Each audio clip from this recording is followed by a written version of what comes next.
Ihahatid na nga sa huling hantungan ang superstar na si Nora Aunor. Sa April 22 na at sa libingan nga ng mga bayani, ililibing ang national artist ng Pilipinas. Sobrang nagdadalamhati ngayon ang pamilya at mga anak na sina Ian, Matet, Lotlot at Kiko. Dinasala na nga ng pastor ang labi ni Ate Guy. Kumbaga, minisahan na nga ang superstar.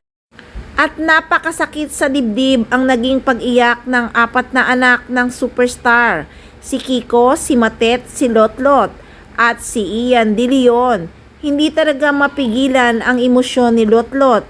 Damang-damang sakit sa dibdib habang nagmimisa ang pastor. Humagulgol ng iyak ang apat at si Lotlot halos himatayin na sa sobrang lungkot. Inalalayan na lang ni Matet at ni Ian ang kanyang ate. Ramdam na ramdam nga ng mga bisita ang bigat at sakit sa puso ng pagdadalamhati nila sa namayapa nilang ina na isang superstar. Kahit na ngang matagal nang may sakit ang superstar, hindi nga lang nababalita sa social media ang mga detalye dahil very private din ang mga anak niya. Ayaw din talaga nilang pagpiestahan muna kung ano nga ang sakit ng superstar.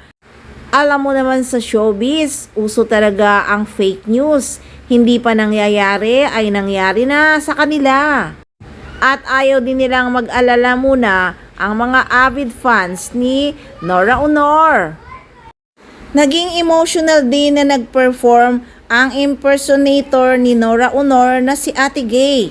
Nag-alay nga ito ng kantang Kahit Konting Awa. Nakisabay na nga rin sa pagkanta ang mga bisita sa burol ng superstar.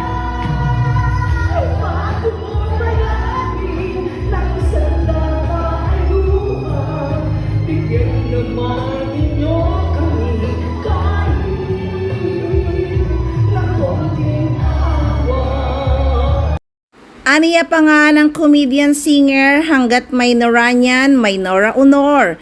Di ka nawala sa puso namin. Salamat sa 3 dekada na pagiging Ate Gay ko dahil sa iyo, Miss Nora Aunor. Pagbubutihin ko palalo, gabayan niyo po ako. Inaabangan na ngayon ang paghatid sa huling hantungan ng nag-iisang superstar na si Nora Aunor.